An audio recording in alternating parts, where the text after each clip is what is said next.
Assalamualaikum warahmatullahi wabarakatuh. Bismillahirrahmanirrahim. Alhamdulillahi rabbil alamin. Wa bihi nasta'inu ala umurid dunya waddin. Wassalatu wassalamu ala ashrafil anbiya'i wal mursalin Sayyidina wa habibina wa syafi'ina wa qurrati a'yunina wa maulana Muhammadin wa ala alihi wa ashabihi wa dhurriyyatihi ajma'in, amma ba'd. Ashhadu an la ilaha illallah wa ashhadu anna Muhammadar Rasulullah wa ufawwidu amri ilallah innallaha basirum bil ibad hasbiyallahu la ilaha illa huwa alaihi tawakkaltu wa huwa rabbul arshil azim. Qala Allah Ta'ala fi kitabihil karim hikayatan an nabiyillahi Musa alaihi salam. Rabbi shrah li sadri wa yassir li amri wahlul 'uqdatam min lisani yafqahu qawli. Para alim, para asatid, para asatidah, para bapak dan ibu sekalian, hafizani wa hafizakumullah, wabil khusus segenap pengurus Masjid Baitur Rahman Kemang Pratama 3 dan sekitarnya, yang semoga pengurusnya dan jamaahnya selalu dalam naungan rahmat, barokah, perlindungan serta bimbingan Allah Subhanahu wa taala. Amin Allahumma amin insyaallah. Allahumma inna nas'aluka ilman nafi'a wa rizqan thayyiba wa amalan mutaqabbala wa fatahallahu lana futuhal arifin. Allahumma inna na'udzubika min ilmin la yanfa' wa amalin la yurfa' wa qalbin la yakhsha' wa du'a'i la yusma'. Allahumma ati anfusana taqwaha wa zakkiha anta khairu man zakkaha anta waliyuha wa maulaha. Amin Allahumma amin insyaallah. Para jamaah sekalian, hafizani wa hafizakumullah. Pertama-tama tentu mari kita haturkan puja dan puji syukur kita ke hadirat Allah Subhanahu wa taala dengan berucap alhamdulillahi rabbil alamin. Mudah-mudahan dengan hamdalah ini nikmat dari Allah untuk kita ditambah. Karena Allah telah berjanji dalam Al-Qur'an di surah Ibrahim ayat 7, A'udzu billahi samii'il 'aliim minasyaitonir rajim. Wa idza adzana rabbukum la in syakartum la azidannakum wa la in kafartum inna 'adzabi lasyadid. Jadi kalau kita bersyukur, sungguh nikmat dari Allah untuk kita ditambah. Dan kalau kita kufur, kita diingatkan oleh Allah akan siksa yang sangat pedih.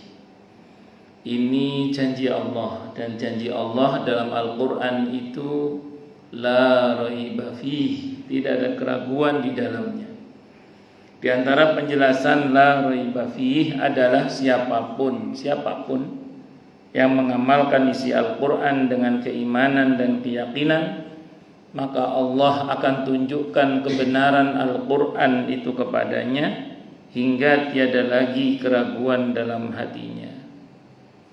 Salawat dan salam semoga tercurah limpahkan untuk junjungan kita Nabi besar Muhammad sallallahu alaihi wasallam.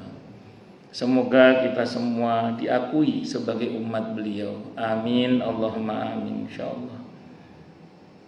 Saya wasiatkan terutama untuk diri saya sendiri dan panjenengan semua agar kita semua terus berusaha meningkatkan ketakwaan kita kepada Allah Subhanahu wa taala. Karena dengan takwa itulah kita bisa memperoleh derajat yang sangat tinggi dengan sesungguhnya di sisi Allah Subhanahu wa taala. Hal ini didasarkan kepada firman Allah Subhanahu wa taala dalam Al-Qur'an di surah Al-Hujurat ayat 13. A'udzubillahi samii'il 'aliim minasyaitonir rajim. Ya ayyuhan nasu inna khalaqnakum min dzakarin wa untha waja'alnakum syu'uban wa qabaila lita'arafu inna akramakum 'indallahi atqakum al-ayah. Wahai manusia, sesungguhnya kami telah menciptakan kalian dari seorang laki-laki dan seorang perempuan. Allah juga berjanji akan memberikan bonus bagi siapapun yang sungguh-sungguh bertakwa kepada Allah, berupa solusi atau jalan keluar dari setiap masalah yang dia hadapi. Dan Allah juga berjanji akan memberinya rizki dari arah yang dia tidak duga sebelumnya. Hal ini didasarkan kepada firman Allah Subhanahu wa taala dalam Al-Qur'an di surah At-Talaq ayat 2 dan 3. A'udzu billahi samii'il 'aliim minasyaitonir rajim. Wa may yattaqillaha yaj'al lahu makhraja wa yarzuqhu min haitsu la yahtasib. Dan barang siapa orang yang bertakwa kepada Allah, maka Allah akan berikan dia jalan keluar dan rezeki yang tak terduga. Di tempatnya Allah berfirman, wa may yattaqillaha yaj'al lahu min amrihi yusra. Siapa yang bertakwa kepada Allah, maka Allah akan jadikan urusannya mudah. Semoga kita semua minal muttaqin, bahkan lil muttaqina imamah. Amin, Allahumma amin insyaallah. Bapak Ibu sekalian, hafizani wa hafizakumullah. Di antara syarat kemuliaan di sisi Allah adalah harus baik hubungannya dengan Allah dan harus baik hubungannya dengan sesama. Sekaligus, tidak boleh dipisah. Sebagaimana Allah firmankan dalam Al-Quran di surah Ali Imran ayat 112 itu. Wa dhuribat 'alaihimud dhillatu aynama thuqifu illa bihablim minallah wa hablim minan nas. Ditimpakan kehinaan kepada mereka dimanapun mereka berada, kecuali dengan tali hubungan baik mereka dengan Allah dan tali hubungan baik mereka dari sesama. Artinya, kalau kita ingin betul-betul dimuliakan oleh Allah dengan kemuliaan yang sesungguhnya, maka kita harus memperbaiki hubungan kita dengan Allah dan sekaligus harus memperbaiki hubungan kita dengan sesama. Itu sekaligus, tidak boleh dipisah. Kalau kita hanya memperbaiki hubungan dengan Allah saja, tapi tidak dengan sesama, kita tidak mulia. Jadi hanya soleh secara ritual, tapi tidak soleh secara sosial. Itu tidak mulia. Sebagaimana kalau ada orang yang hanya sibuk membangun hubungan baik dengan sesama, tapi tidak memperbaiki hubungannya dengan Allah, itu juga tidak mulia. Jadi hanya soleh secara sosial, tapi tidak soleh secara ritual. Nah, Islam maunya kita ini memperbaiki hubungan pada Allah dan memperbaiki hubungan pada sesama itu sekaligus. Itu maunya Allah. Karena tidak sedikit sebagian orang terjebak pada talbis iblis, tipu daya iblis, di mana seseorang merasa dibuat sudah baik hanya karena telah memperbaiki hubungannya dengan Allah, padahal dia pada sesama masih buruk hubungannya. Biasanya tapi kalau tegur Pak Haji misalnya, kok dapat kusuran BKT 5 miliar gak dapat, tetangganya gak ada yang kebagian zakatnya, yang miskin-miskin. Jadi saya pernah dengar langsung. Jadi ada seseorang katanya, nggak tahu betul apa enggak, itu dapat kusuran BKT 5 miliar katanya itu. Terus ada tetangganya ngomong, Pak Haji katanya bisa dapat kusuran BKT kok, tetangga-tetangganya yang miskin nggak ada yang kebagian zakatnya, kecipratan zakatnya. Yang ada rumahnya tambah bagus, tambah gede, tiang listriknya tadinya di luar pagar jadi masuk ke dalam pagar sekarang. Pokoknya tambah gede rumahnya, mobilnya baru bagus. Terus tidak lama pembantunya datang bawa motor baru. Kata tetangganya, "Weh, enak lu dapat motor dari majikan lu." "Apaan? Beli gua ini," katanya. Ternyata kirain dapat cipratan dari majikannya. Pas ditegur itu, jawaban si Pak Haji itu gini kurang lebih yang saya dengar ya. "Yang penting kan sholat gua," kata dia. "Yang penting sholat gua," katanya. "Yang penting sholat gua," katanya. Saya yang mendengar ucapan itu, kuping saya gatel. Kak enak rumah ini. Nggak didengar nggak enak ini. Kuping saya itu gatel. Terus saya nanya, "Pak Haji, kok Pak Haji bilang yang penting sholat gua? Kan kalau sholat bener katanya kan yang lain dianggap bener, dianggap baik."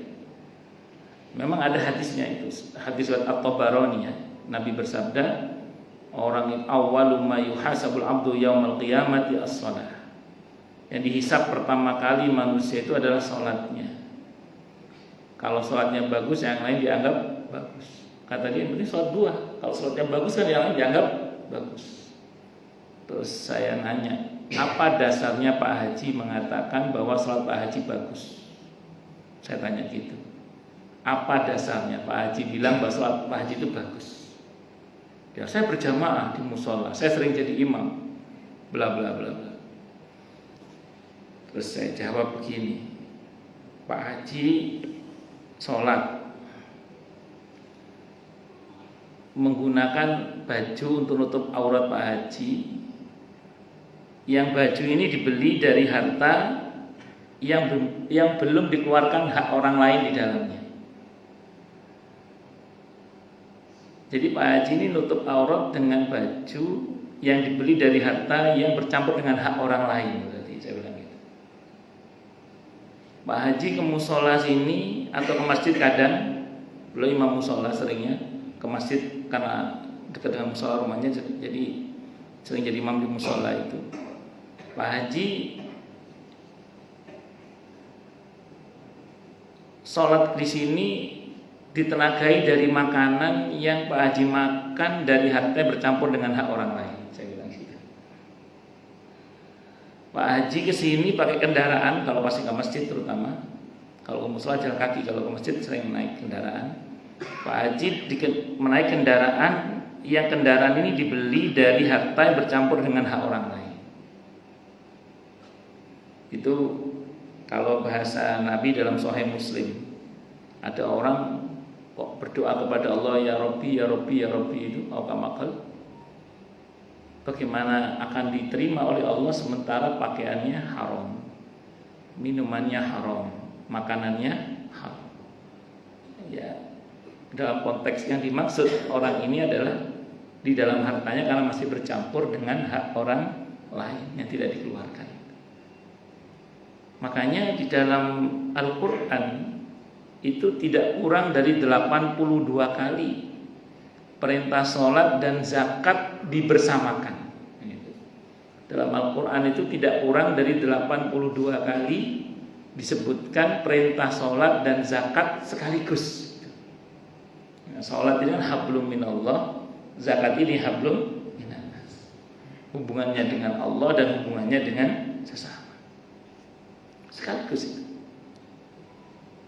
Makanya kalau ada orang kok kemudian punya kelebihan harta, kok tidak dikeluarkan kewajiban pada hartanya yang notabene adalah merupakan hak orang lain, maka berarti dia hidup dengan harta yang di dalamnya itu bercampur dengan hak orang lain.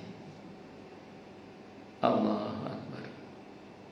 Atau dibalik, ada orang kepada sesama begitu peduli, tapi gak sholat. Tadi takoni jawabannya masih mending saya lah daripada sana itu.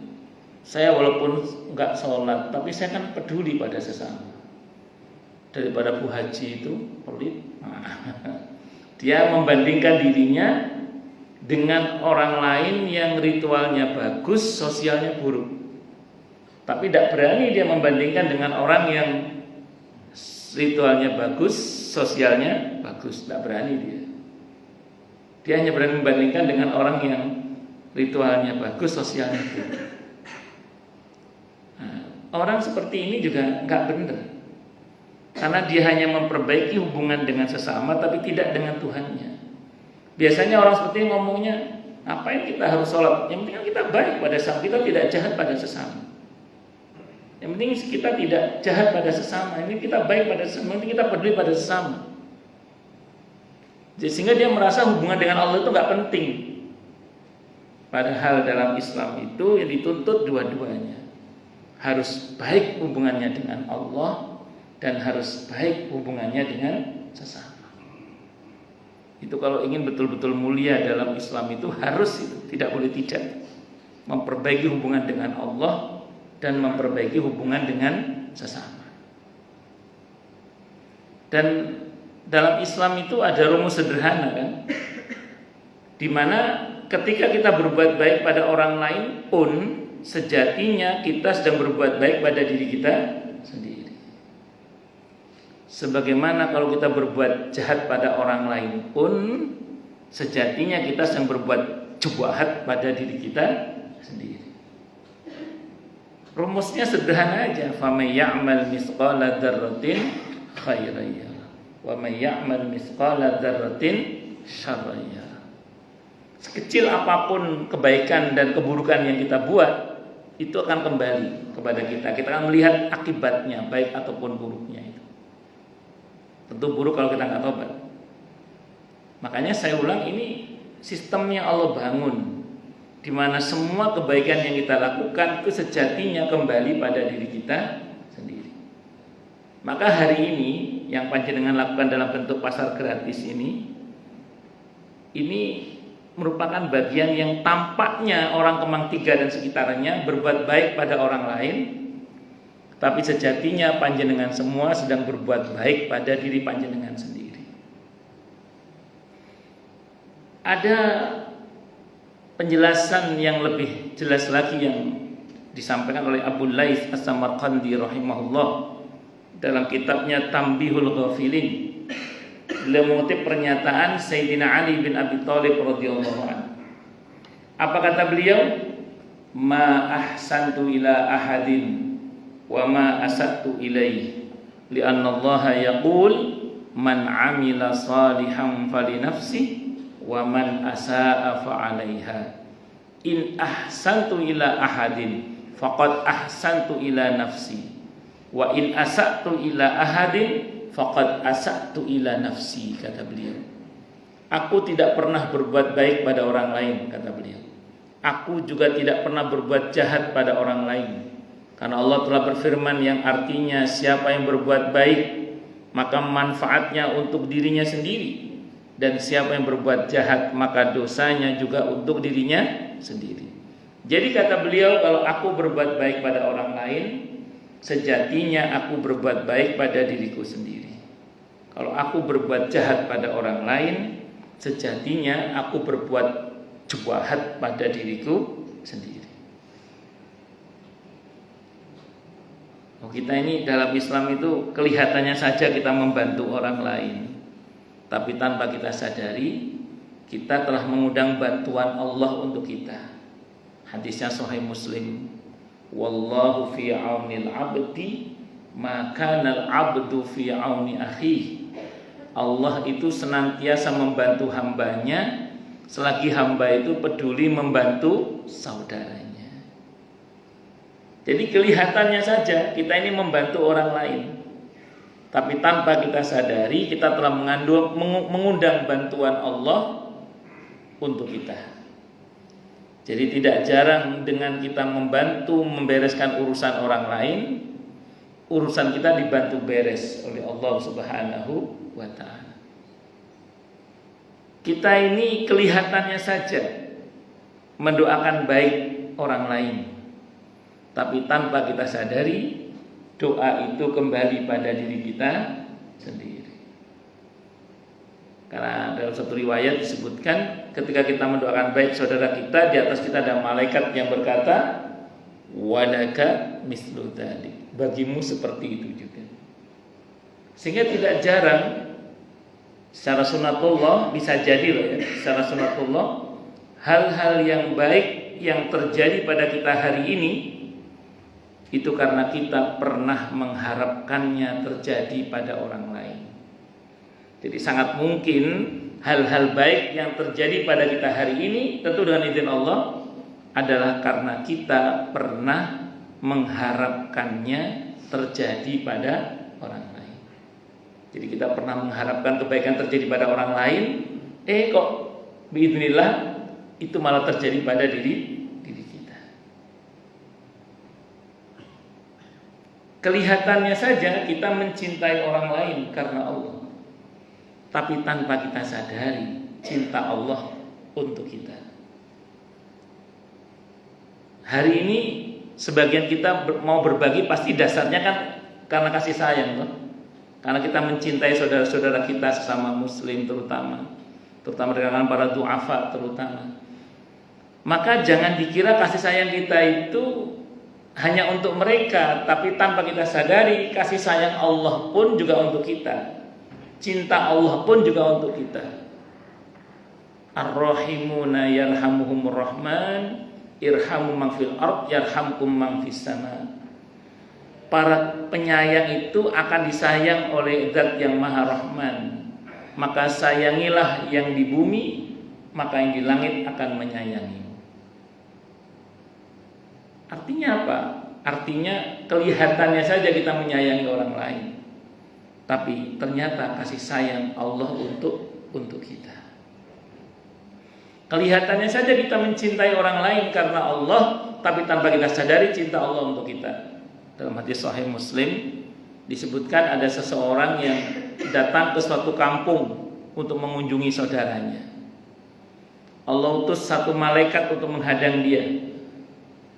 Dan malaikat ini menyamar, ditanya oleh malaikat, Anda mau kemana? Saya mau mengunjungi saudara saya di kampung ini. Apakah ada keperluan duniawi yang Anda harapkan? Enggak, tidak ada. Semata-mata karena saya mencintai saudara saya ini karena Allah.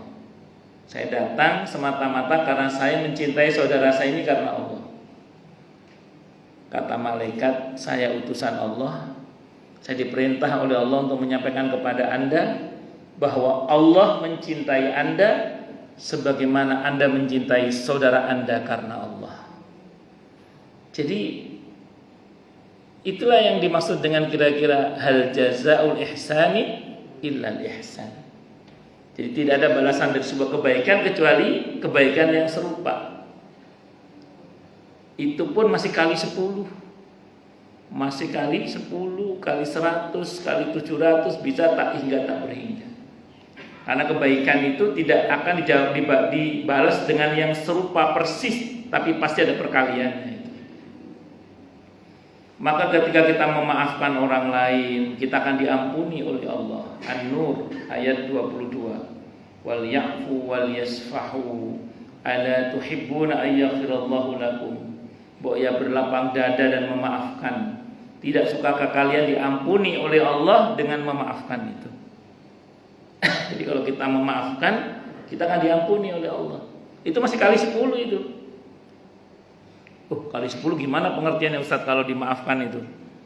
Izin minum dulu nggih. Ya, pengertiannya mungkin akan ada banyak orang yang pernah kita zalimi, digerakkan hatinya oleh Allah untuk memaafkan kita. Nah, itu bonusnya perkalian 10-nya itu diantaranya.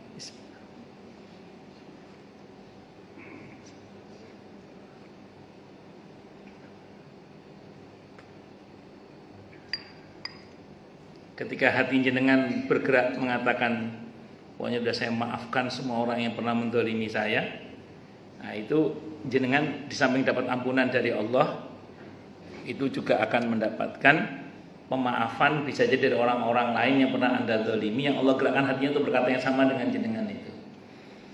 Allahu Akbar. Bun. Makanya dulu itu ada nasihat orang tua itu yang ngomong gini. Sayangilah anak-anak orang lain supaya anak-anakmu juga disayangi oleh orang lain. Nah, itu dulu saya nggak paham kenapa ibu saya Allah yarham itu sering ngasih makan gratis para santri itu. Di rumah dulu ada santri, ya tidak banyak, sekitar 150 orang lah. Nah, itu ibu saya itu sering ngasih makan ke santri-santri itu. Sampai orang nanya, "Nyai, kok demen banget ngasih makan gratis para santri itu?"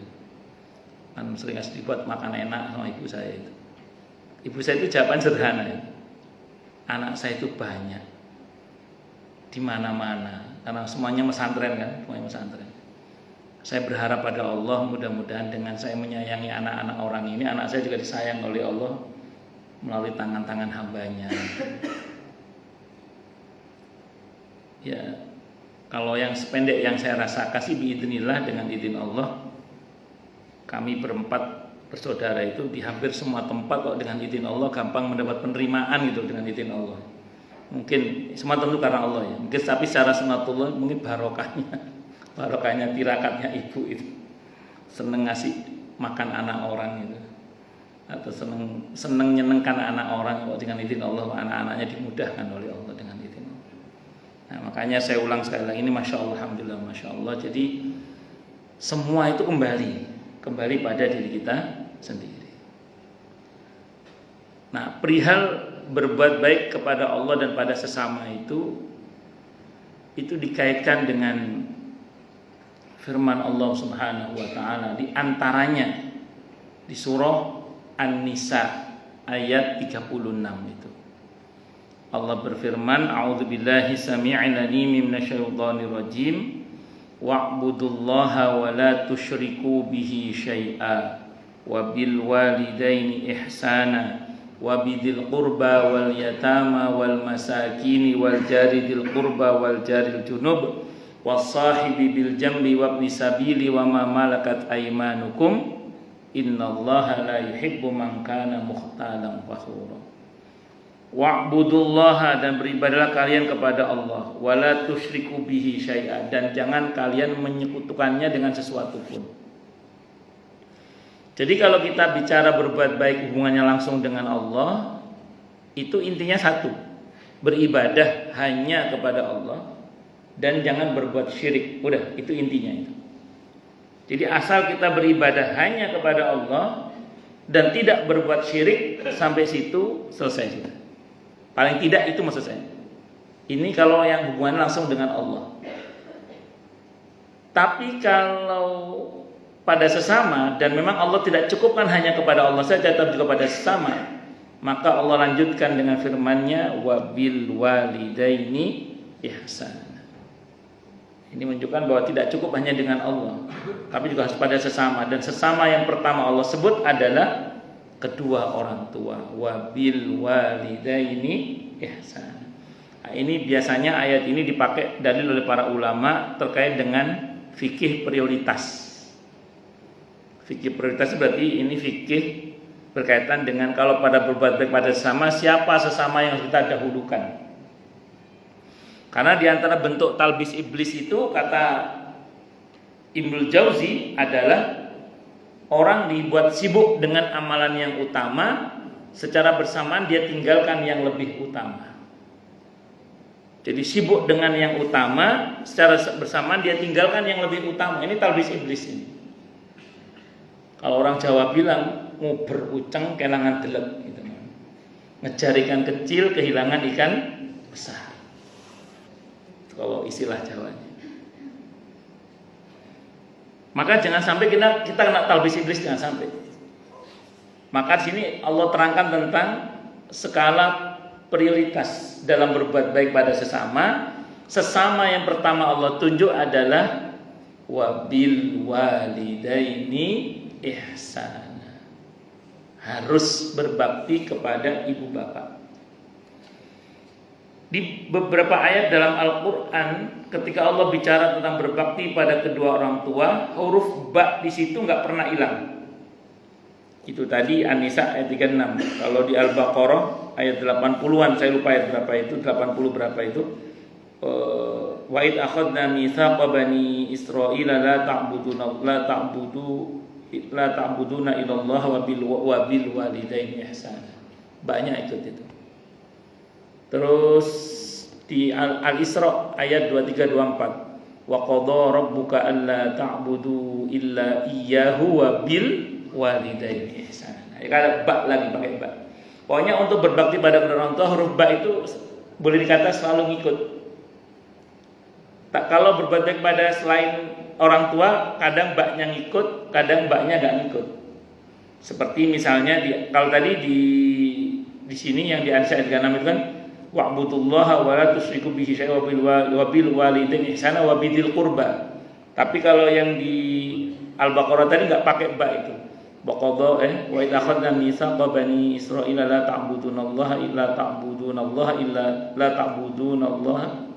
wa la tusyriku bihi syai'an wa bil qurba, enggak pakai wadil qurba. Enggak pakai wabidi tapi langsung wadil qurba. Ba-nya enggak ngikut.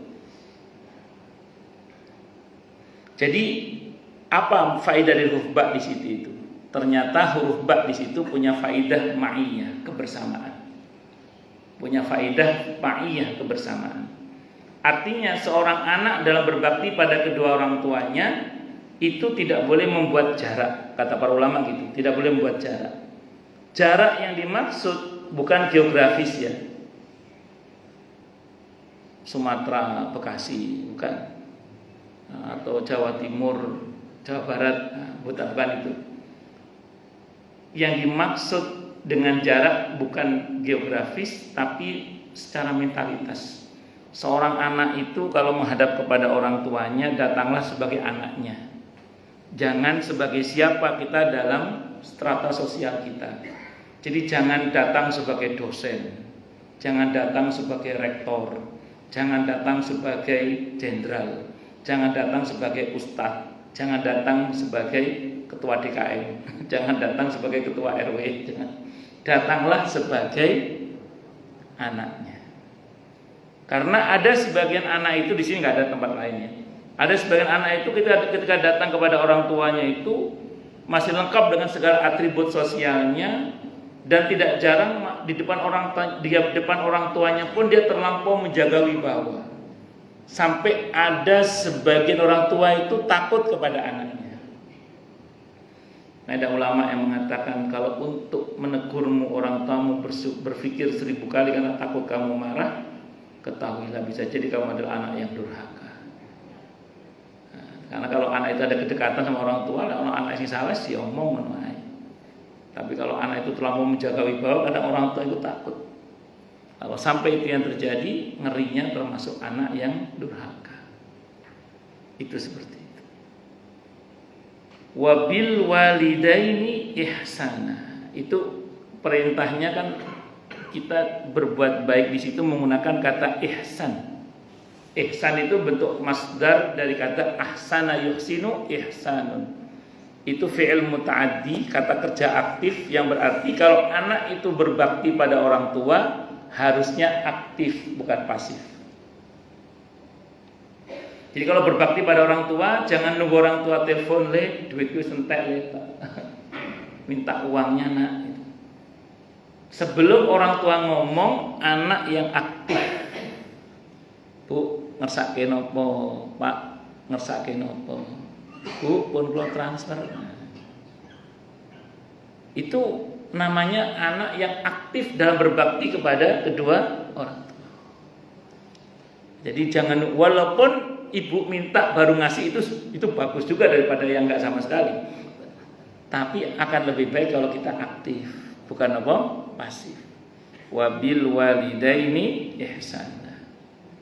Nah, Cuman begini, nah ini tantangannya nih. Karena berbakti pada orang tua ini termasuk pahalanya gede, besar banget, maka setan itu akan berusaha untuk menghalangi. Setan akan berusaha untuk menggoda. Makanya tadi ada talbis iblis tadi itu. Bisa yang tergoda itu anaknya, bisa juga tergoda orang tuanya. Karena setan tuh memang guaplei dia itu. Jadi apa ya nemen godone dalam hal ini. Ya saking guapleinya itu. Sambil contoh, ini contoh-contoh. Ada sebagian anak itu ya karena interaksi sama ibunya tiap hari, dia menganggap bahwa berbakti sama orang tua itu nggak ada pahalanya gitu. Dia menganggap berpahala itu kalau nyumbang masjid, nyumbang musola, nyumbang majelis taklim, fakir miskin, anak yatim. Oh iya itu utama memang, tapi kepada orang tua itu jauh lebih utama. Sehingga ada orang itu bantu sana, bantu sini, nyumbang sana, nyumbang sini. Sementara orang tua sendiri miskin tidak pernah dibantu. Mertua sendiri miskin tidak pernah dibantu. Bantu sana, bantu sini itu utama, tapi kepada orang tua dan mertua itu jauh lebih utama. Ustaz, kok mertua juga Ustaz? Ya, termasuk orang tua adalah mertua. Saya pernah tanya orang, Ustaz, kalau orang tua kami tahu dalilnya. Kalau mertua dalilnya mana Ustaz? Saya jawab, sampean ini sama anaknya mau, sama orang tuanya nggak mau. Saya yang wong tuane gelem, yang anake gelem, yang wong tuane gak gelem sampean. Ijma' sahabat. Jadi berbakti pada orang tua itu dasarnya ijma' sahabat. Kesepakatan para sahabat, al-aba salasah. Yang namanya orang tua itu ada 3. Yang pertama alladzi yaliduka, yang melahirkan kamu. Yang kedua alladzi yunkihuka ibnatahu, yang melahirkan yang menikahkan kamu dengan putrinya, mertua. Pertama orang tua kandung, yang kedua mertua. Yang ketiga alladzi yu'allimuka, yang mengajari kamu, guru-guru kita. Maka mertua masuk di situ. Nah, maka saya ulang, pertama kadang yang digoda anaknya ini, atau yang digoda orang tuanya. Berapa banyak anak yang berbakti pada orang tuanya, tapi justru anak itu gak dianggap baktinya. Malah anaknya yang agak-agak rodok-rodok yang disayang itu ya anak. Jadi anaknya yang berbakti malah tidak dianggap baktinya, sementara anak yang rodok-rodok itu malah disayang itu ya anak. Allahu Akbar. Nah ini hati-hati. Kalau anaknya nggak kuat, terus memutuskan, wis aku nggak berbakti sama mama, wis opo mosok aku berbakti gak dianggap, sementara itu juga akhirnya gak berbakti, udah gagal. Allah. Tapi kalau kita merem, wis pokoknya sikap mama kepadaku terserah Allah, yang penting aku menurut Allah bagaimana turuti wae, bakti ya, merem. Kenapa? Karena urusan saya bukan dengan mama, tapi dengan siapa?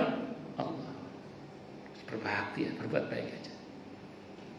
Nah, tapi begini-begini memang enak ngomongnya aja. Kadang prakteknya apa? Sulit kadang gitu. Mau macam-macam. Bentuknya apa? Mau macam-macam. Allahu Akbar. Terus kemudian wabidil qurba, dan karib kerabat. Karib kerabat ini ada yang bin nasab, ada yang bisabab. Ada yang hubungan saudara, ada yang hubungan sebab pernikahan. Kalau yang saudara, paman, bibi, paklik, bulik, pakdeh, bude, adik, kakak, sepupu, keponakan, nah itu saudara namanya. Kalau yang sebab pernikahan, istri yang tadinya orang lain karena menikah dengan kita jadi bagian dari kekerabatan dengan kita, termasuk kerabatnya istri, kerabat kita. Jadi kerabatnya istri adalah kerabat kita. Ini juga masuk dalam skala prioritas. Jadi jangan sampai kita ini bantu sana, bantu sini, nyumbang sana, nyumbang sini, sementara saudara sendiri miskin tidak pernah dibantu. Kakak sendiri miskin tidak pernah dibantu. paman, bibi sendiri miskin tidak pernah dibantu. Padahal kita udah bantu sana, bantu sini itu utama. Tapi kepada karib kerabat tadi itu jauh lebih utama. Yang lebih parah lagi, nyumbang sana, nyumbang sini kepada istri sendiri poli pakai dalih ada. Di sini nggak ada, tenang aja tempat lain gitu itu. Walaupun tempat lain dengar-dengar yang ngajarin orang sini katanya. Kuyan gitu. Kenapa kok bisa begitu, Ustaz? Non sewu nggih, sebagian orang itu diantara kelemahannya adalah hal yang biasa terjadi itu kadang dianggap biasa. Sehingga seolah-olah berbuat baik kepada istri, kepada anak itu seolah-olah nggak ada pahalanya. Karena tiap hari terjadi, padahal kepada anak, kepada istri itu jauh lebih utama dibandingkan kalau kepada orang lain gitu maksudnya.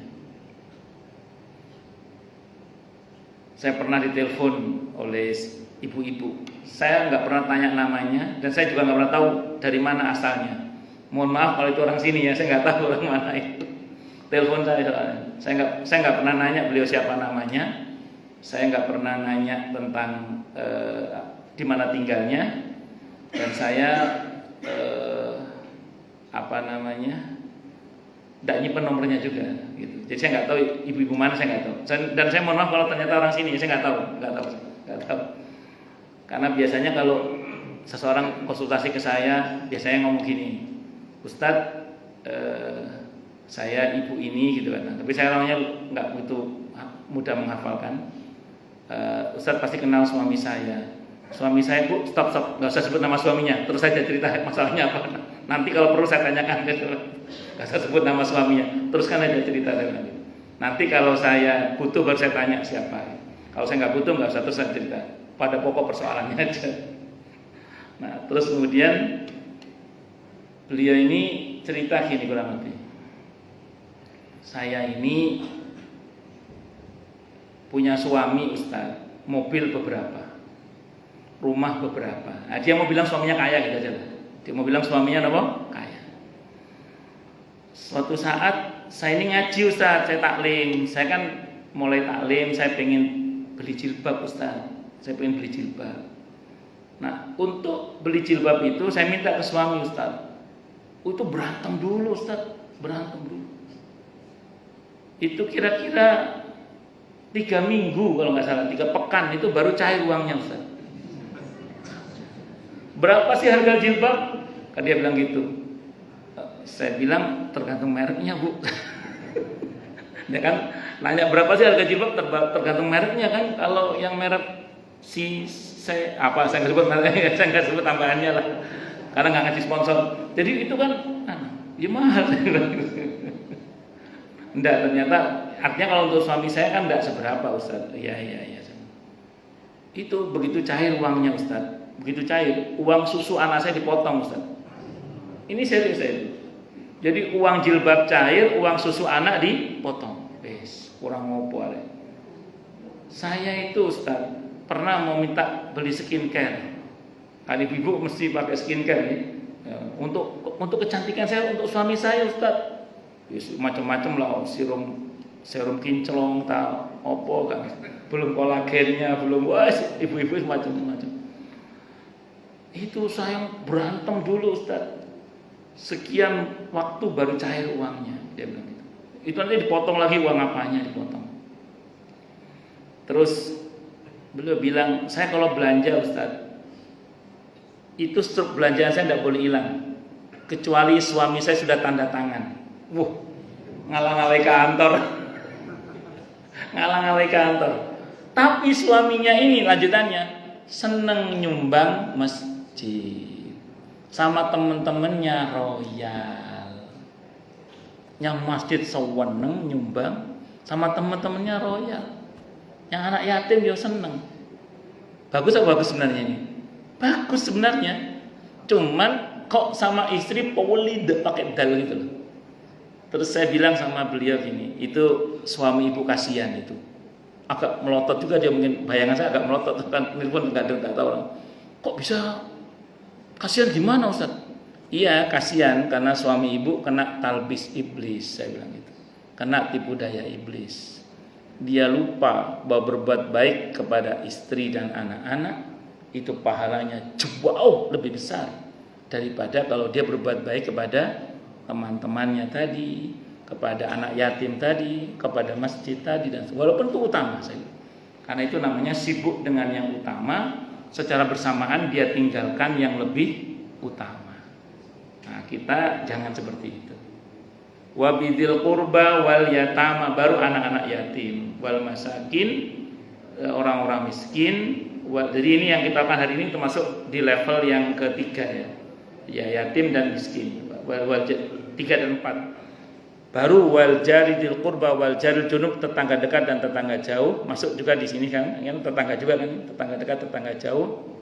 Wasahibi bil jambi, ada yang menafsirkan tetangga jauh itu yang beda iman. Jadi dalam Islam kalau berbuat baik tidak dibedakan agama ya. Jadi kalau ada orang jatuh jangan ditanya, KTP ini apa? KTP ini apa? Islam apa? Oh Islam. NU apa Muhammadiyah? NU, PKB apa P3? PKB ini Gus Dur apa PKB ini? Rawat dan keburu mati. Kalau mau bantu aja. Nah, jadi dalam Islam itu kalau berbuat baik kepada sesama tidak dibatasi dengan agama. Nah, sehingga dikatakan wabidil qurba wal yatama wal masakini wal jaridil qurba wal junub wasahibi bil jambi, teman sejawat, wabni sabil, dan orang yang dalam perjalanan yang membutuhkan bekal, wa ma malakat aimanukum, dan orang yang menjadi budak, kalau sekarang yang pembantu rumah tangga. Dipuncai oleh Allah dan pernyataan innallaha la yuhibbu man kana mukhtalan fakhura. Sungguhnya Allah tidak menyukai orang-orang yang sombong dan yang suka membanggakan diri. Jadi gini ya, kalau kita hari ini diizinkan oleh Allah bermanfaat bagi banyak orang, termasuk untuk orang tua kita, adik-adik kita, kakak-kakak kita, saudara kita, keluarga kita, tetangga kita bermanfaat bagi banyak orang. Tolong jangan sombong, tapi bersyukurlah kepada Allah. Kenapa? Karena ingat, kita ini bisa karena dibisakan oleh Allah, kita ini mampu karena dimampukan oleh Allah, kita ini bermanfaat karena kita masih diizinkan oleh Allah bermanfaat. Ingat, kalau izin manfaat Allah cabut, langsung tidak bermanfaat, dan itu mudah. Maka sekarang kita masih bermanfaat, syukuri karena kita masih diizinkan oleh Allah untuk bermanfaat. Saya kira ini yang bisa saya sampaikan, semoga bermanfaat. Oke, monggo silakan yang mau tanya, protes, marah boleh silakan. Kalau ada, monggo Pak Kiai Abdul Ghani.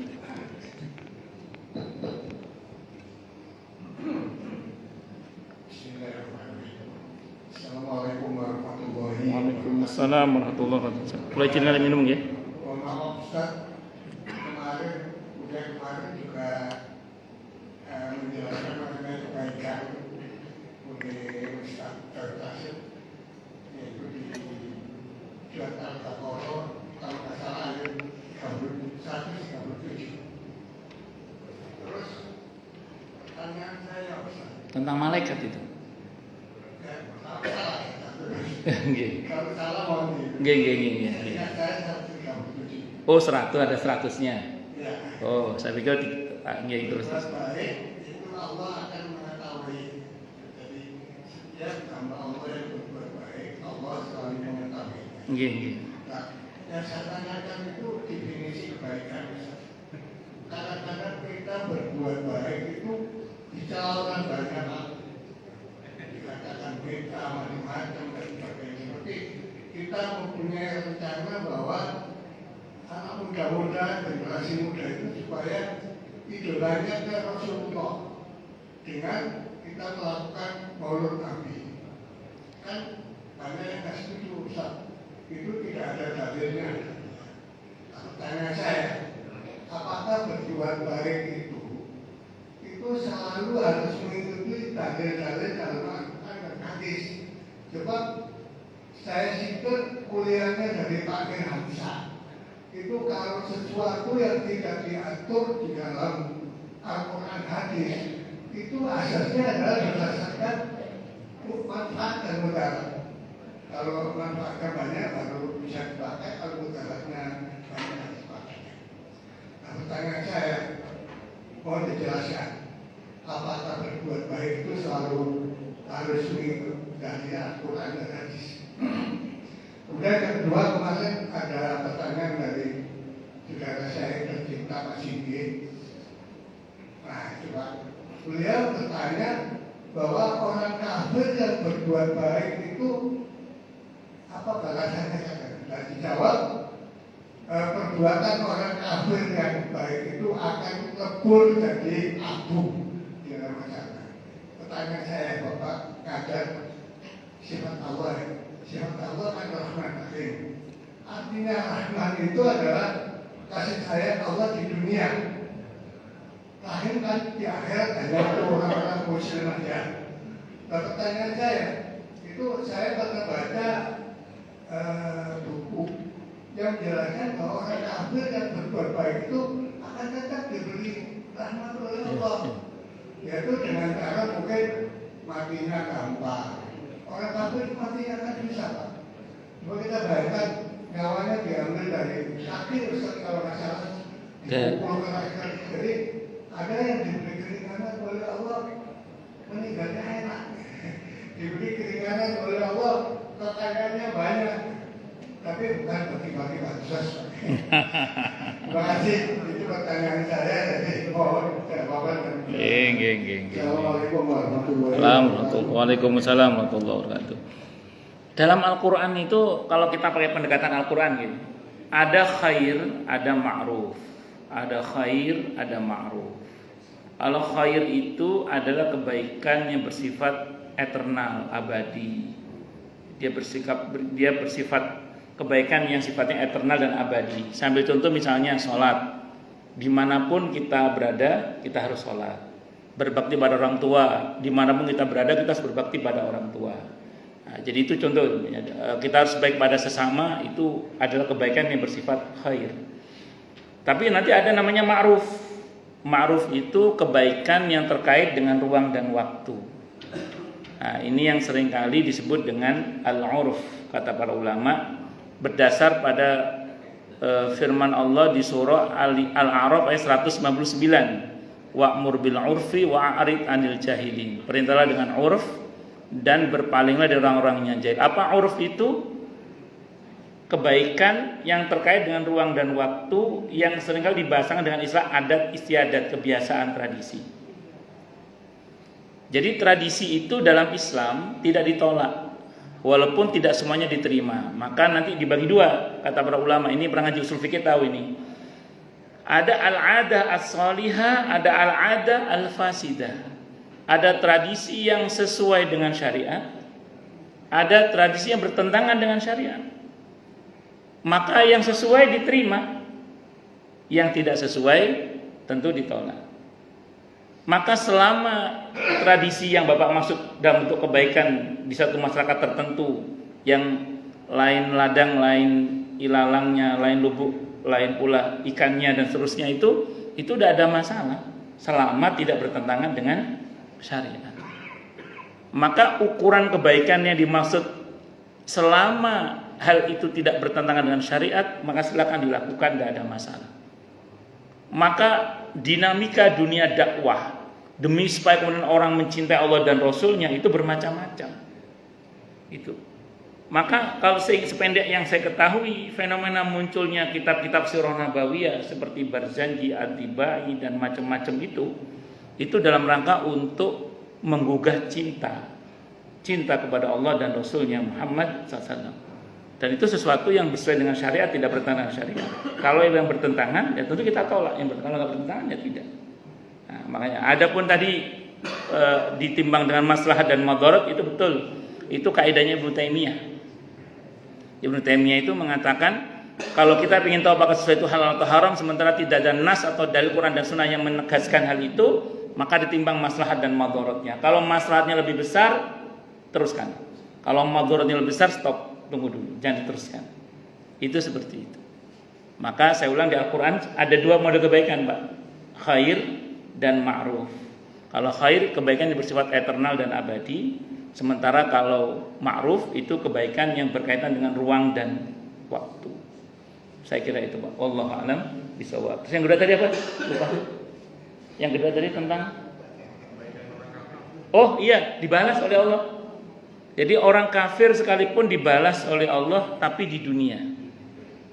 Nah, kalau di akhirat dalam keyakinan kita sih tidak ya.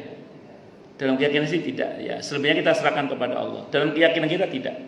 Kalau di dunia dibalas. Kata Imam Al-Qurtubi dalam kitab At-Tadhkirah, kalau ada orang di luar Islam meninggal dunia dengan tenang, dengan nyaman, dengan bahagia, kata beliau jangan terkecoh.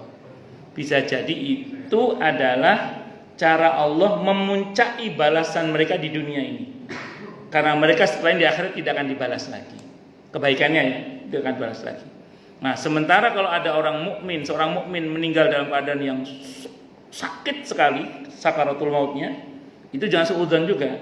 Karena bisa jadi itu cara Allah menghapus dosa-dosanya. Itu kata Imam Al-Qurtubi begitu. Wallahu a'lam bishawab. Ngaten Bang ya? Oke, sami-sami. Monggo, silakan. Silakan udah.